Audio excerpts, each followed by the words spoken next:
Hey, my name is Christian, and I would like to show you the Kubernetes operator that we developed at Memverge to do checkpoint restore on CPU and GPU instances. So my little demo here has left. This one shows the node where we run the workload just to see that the GPU is running. On the very bottom, we see the controller logs. On this, we see the PVCs that are associated with the controller, and the controller will attach a PVC to the pod. And when the pod stops, it will create checkpoint, put this in this PVC. When the container is rescheduled somewhere else, the PVC will be attached again, and the runtime will, instead of creating a new fresh container, will restore the old container. The job I'm going to run is rather simple. It's just a PyTorch test. I added labels to do enable checkpoint, and it's just requesting a GPU. Apply this and have a look at the jobs.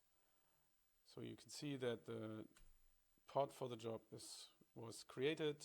The operator created the PVC here, and now it's in the creation state and it's running. So we can see the logs going to roll in, starts the training script, and let's wait for a couple of epochs to finish. The cool thing about this is that it doesn't matter really how the pod is stopped. If it's like a drain of a Spot instance or like some other logic, maybe you want to put it in pending because a higher priority job comes around, so it doesn't really matter how this is done. Okay, so let's wait for epoch 3, that's fine. I'm now going to delete the pod. Now it's terminating the runtime, and the operator will create a checkpoint. Once it's coming up again, it's bound again to this new pod. And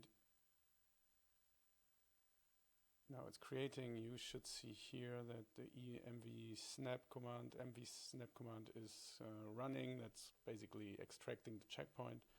And once it's running, we can see that it resumes from epoch 4. And that's basically it. So let me know what you think. Thanks.